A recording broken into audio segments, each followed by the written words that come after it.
Well, with the RBA not expected to cut rates until at least next year, there, let's not get ahead of ourselves. Some of the market are priced in somewhat of a doomsday scenario, particularly in commercial property, and that's sort of playing out globally at the moment as well. But is there a diamond in the rough when it comes to investing in the REIT space? Well, for more, we're joined by RAM's head of real estate, Matthew Strotton. Matthew, good to catch up with you. Thanks for joining us here at AusBiz. Yeah, look, we talked about commercial real estate. The outlook there, appears to be dire, both here and certainly in the States. Do you take a different view? Yeah, Andrew, I think there is a disconnect between underlying pricing and where the listed markets are taking the REIT sector at the moment, which is something we have seen in prior cycles. There are still significant and material outstanding assumptions that need to be drawn out, including obviously your discussion around where interest rates may well move either today or in August, and landing on where the appropriate pricing is for each of the underlying core sectors is going to be. We believe here at RAM that the market has overshot, and that has resulted in a disconnect, but not all sectors are created equal. You say you think it's unfair that all commercial property is lumped into one basket. Where are you seeing that opportunity? And I guess that goes to what you guys are offering there, just in terms of your essential services property fund.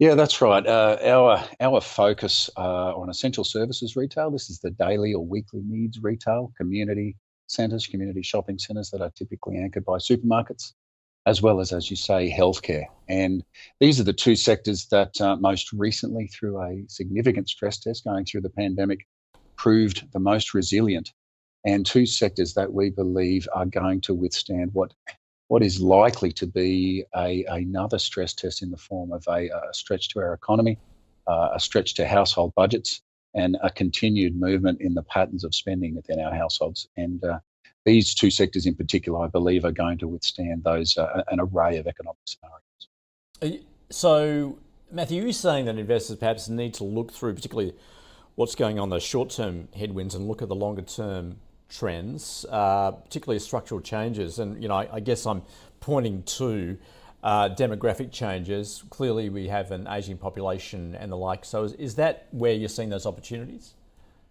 Yeah, it's a great way of looking at it, Andrew. Yeah, looking at the longer-term fundamentals of these two particular sectors. I'm certainly not suggesting that we don't have headwinds, particularly in financial markets. And as I said, landing on an appropriate house view and how that affects each investor's allocations in the sector is going to be impacted. But if our broad assumptions, which is indeed RAM's house view, that we expect a normalisation in interest rates certainly towards the latter half of this year, but if we do then in parallel do experience economic weakness, it is going to be then in turn, where do allocations move to?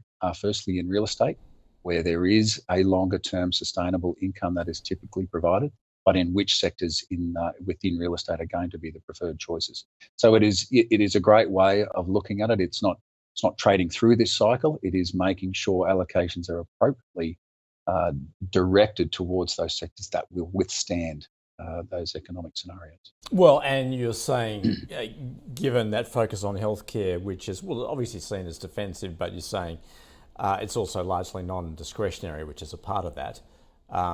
So that makes sense, certainly at this point.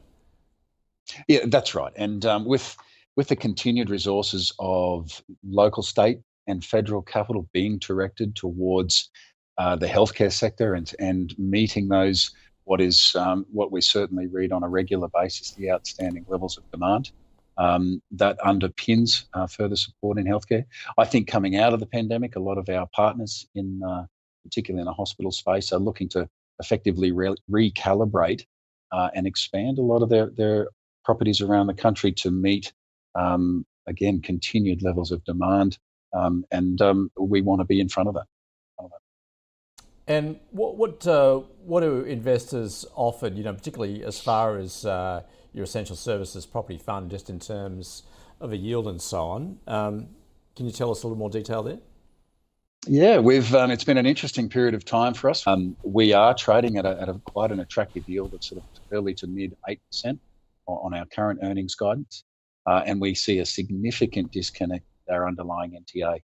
I've recently been spending a lot of time on the road talking to our investors about really the current state of our balance sheet and where we expect our activities to be directed towards in the near term. And one of those components was talking about proving out the underlying valuations in our portfolio.